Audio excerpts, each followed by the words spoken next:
Hello friends, அனைவருக்கும் வணக்கம். Welcome to Pudugai Priya kitchen. இன்றைக்கி நம்ம பார்க்க போகிறது புளியோதரை. எங்காத்து புளியோதரை, அதாவது ஐயர் வீட்டு புளியோதரை இப்படி தான் இருக்குங்கிறதுக்கு நான் ரெடி பண்ணியிருக்கேன். வாங்க பார்க்கலாம். பார்க்குறதுக்கு முன்னாடி என்னுடைய சேனலை சப்ஸ்கிரைப் பண்ணுங்கள், லைக் பண்ணுங்கள், ஷேர் பண்ணுங்கள். ஃபஸ்ட் டைம் பார்க்குறவங்களா இருந்தால் என்னுடைய சேனலை சப்ஸ்கிரைப் பண்ணுங்கள். வாங்க புளியோதரை பார்க்கலாம். அருமையாக இருக்கும் பாருங்கள். புளியோதரை சூப்பராக இருக்குது பாருங்கள், ரொம்ப டேஸ்ட்டாக இருக்கும். வாங்க இதே போல் ட்ரை பண்ணுங்கள் ஃப்ரெண்ட்ஸ். நல்லா நீட்டாக இருக்குது பாருங்கள், எவ்வளோ டேஸ்ட்டாகவும் இருக்குது பாருங்கள். இப்போ ஒரு சின்ன ஸ்பூன் மிளகு,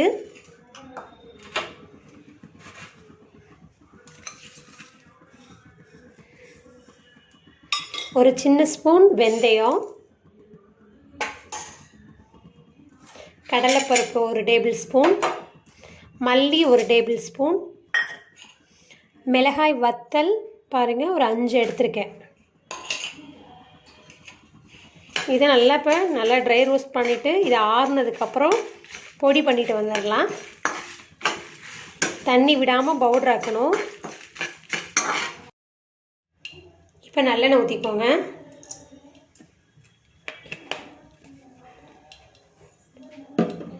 ஒரு 3 டேபிள் ஸ்பூன் அளவுக்கு ஊற்றிக்கோங்க. இப்போ இந்த கடலைப்பருப்பு,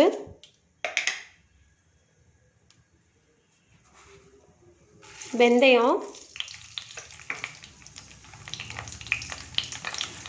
கடுகு உளுந்தம்பருப்பு,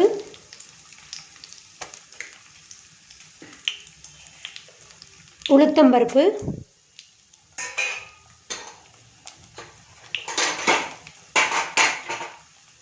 நிலக்கடலை, வறுத்த நிலக்கடலை,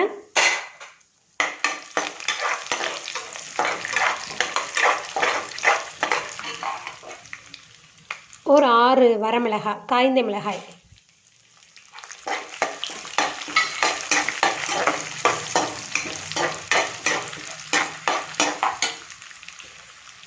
இதுலேயும் நம்ம ஆற வச்சுருக்கேன். இதில் வந்து நீங்கள் வெள்ளை எள்ளு இருந்தால் போட்டுக்கோங்க, வேறு ஒன்றும் வேண்டாம். இல்லை கருவேப்பிலை போட்டுக்கோங்க.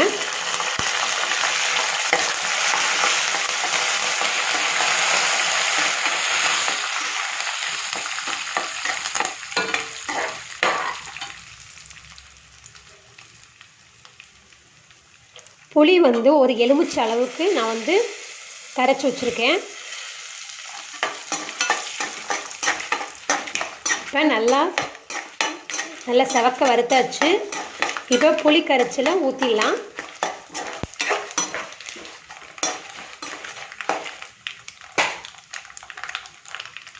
இப்போ ஊற்றிடலாம்.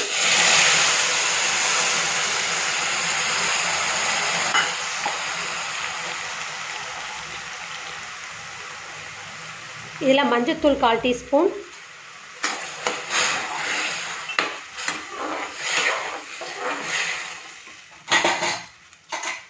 உப்பு தேவையான அளவு போட்டுக்கோங்க. இந்த சின்ன ஸ்பூனில் 3 ஸ்பூன் போட்டிருக்கேன்.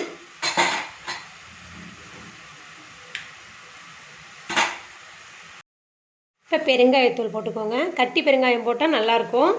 கட்டி பெருங்காயம் தீந்துருச்சு, அதனால் தூள் பெருங்காயம் போட்டிருக்கேன். இது நல்லா கொதிக்கட்டும்.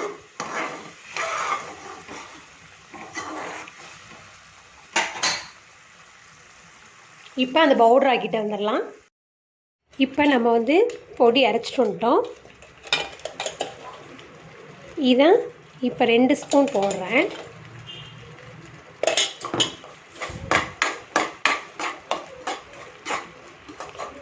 இதுதான் அக்ரஹாரத்து புளியோதரை. நாங்கள் இப்படி தான் பண்ணுவோம்.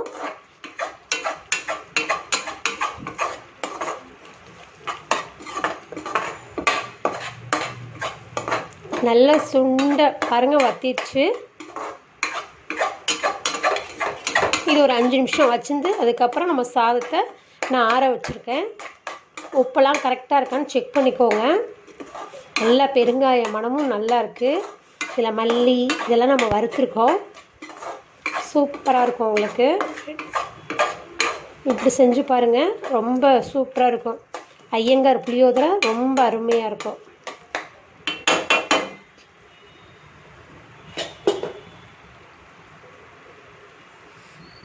ஒரு வாரம் வந்தாலும் கெடாது உங்களுக்கு. இந்த புளி காய்ச்சலை நல்லா ஒரு பாக்ஸில் ஸ்டோர் பண்ணி ஃப்ரிட்ஜில் எடுத்து வச்சுக்கலாம். கெடவே கெடாது. பாருங்கள் எப்படி சுண்டி வந்துருச்சு பாருங்கள். நான் இப்போ வந்து சாதம் கிளறதுக்கு மட்டும்தான் நான் எடுத்து வச்சுருக்கேன். அதனால் கொஞ்சமாக ரெடி பண்ணியிருக்கேன். இதே நம்ம வெளியில் எங்கேயாவது ட்ராவல் பண்ணுறதுன்னா நிறைய ஒரு டிஃபன் பாக்ஸில் எடுத்து வச்சுக்கிறது. சாதம் வந்து நல்லா வடித்து ஆற வச்சுட்டு நல்லெண்ணெய் ஊற்றி சாதத்தை நல்லா விரவி எடுத்து வச்சிட்டோம்னா இதில் போட்டு கலந்து சாப்பிட்றதுக்கும் அவ்வளோ டேஸ்ட்டாக இருக்கும். சூப்பராக இருக்கும்.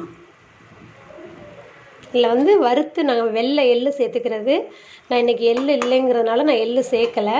இதில் வந்து வறுக்கும்போது எள்ளு போட்டோம்னா ரொம்ப நல்லாயிருக்கும். அந்த மணமும் நல்லாயிருக்கும், டேஸ்ட்டாக இருக்கும். இப்போ கொஞ்சம் சாதம் எடுத்துகிட்டு வந்து கிளறலாம். இப்போ பாருங்கள் சாதத்தை நல்லா வடித்து ஆற வச்சுருக்கேன். பாருங்கள் எண்ணெய் நல்லா பிரிஞ்சு மேலே வந்துருச்சு பாருங்கள். நல்லா வத்திடுச்சு. எண்ணெயெல்லாம் நம்ம ஊற்றின எண்ணெயெல்லாம் வெளியில் வந்துருச்சு பாருங்கள்.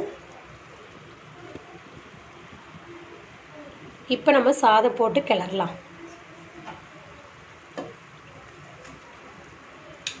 நான் இதுக்கு கரெக்டாக இதுக்கு தக்கனதாக சாதம் வச்சுருக்கேன். சாதம் ஆறு கிளறுங்க, அப்போ தான் நல்லாயிருக்கும்.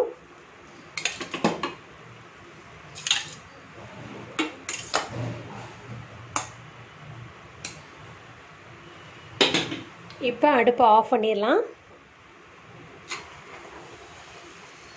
அவ்வளோ அருமையாக இருக்கும். சூடாக இருக்குது. இப்போ கிளறலாம்.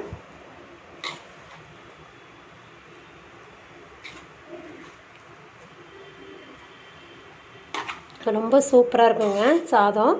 வெளியில் ட்ராவல் கொண்டு போகிறதுனா இது மாதிரி செஞ்சு பாருங்கள். சூப்பராக இருக்கும், ரொம்ப அருமையாக இருக்கும்.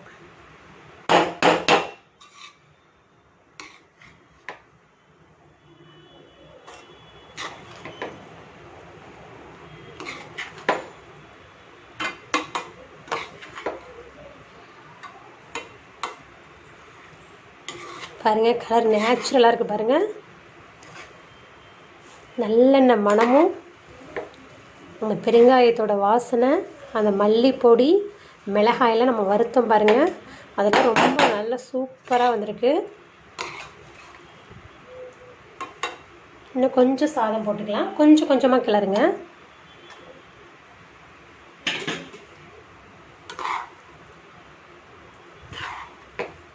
இதே போல் ட்ரை பண்ணுங்கள் ஃப்ரெண்ட்ஸ். நல்லாயிருக்கும். உங்களுக்கு சாதம் சூப்பராக இருக்கும். ஒரு வாரமாக இருந்தாலும் உங்களுக்கு கெடாது. இந்த புளிக்காய்ச்சலை ஆற வச்சு கரண்டி படாமல், அதாவது அடிக்கடி அதை எடுத்துகிட்டு இருக்காமல் சாத கிளறுக்கு தக்கன எடுத்து வச்சிடணும். அதுக்கப்புறம் நம்ம வந்து ஸ்டோர் பண்ணுறதுக்கு தனியாக ஒரு பாக்ஸில் போட்டு வச்சிடணும். கரண்டி அடிக்கடி போட்டோம்னா அது கெட்டுடும். அவ்வளோ நல்லாயிருக்கும்.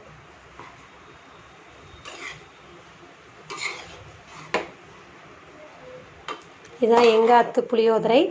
ரொம்ப அருமையாக இருக்கும். எவ்வளோ சூப்பராக இருக்கு பாருங்க.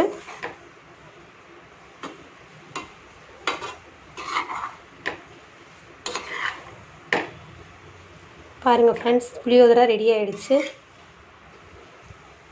பாருங்கள் சூப்பராக ரெடி ஆகிடுச்சு.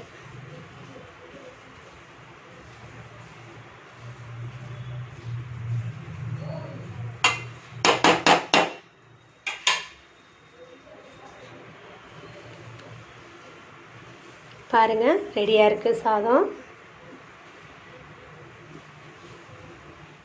ஃப்ரெண்ட்ஸ் பாருங்கள் புளியோதரை ரெடி ஆகிடுச்சு. பாருங்கள் அவ்வளோ சூப்பராக இருக்குது ஃப்ரெண்ட்ஸ். பாருங்கள் புளியோதரை அவ்வளோ அருமையாக இருக்குது. பாருங்கள் சூப்பராக இருக்குது.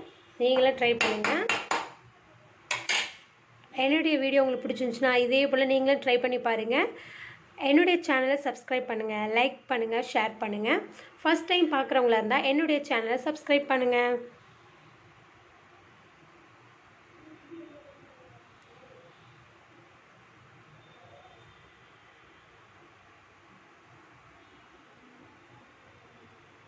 நன்றி ஃப்ரெண்ட்ஸ்.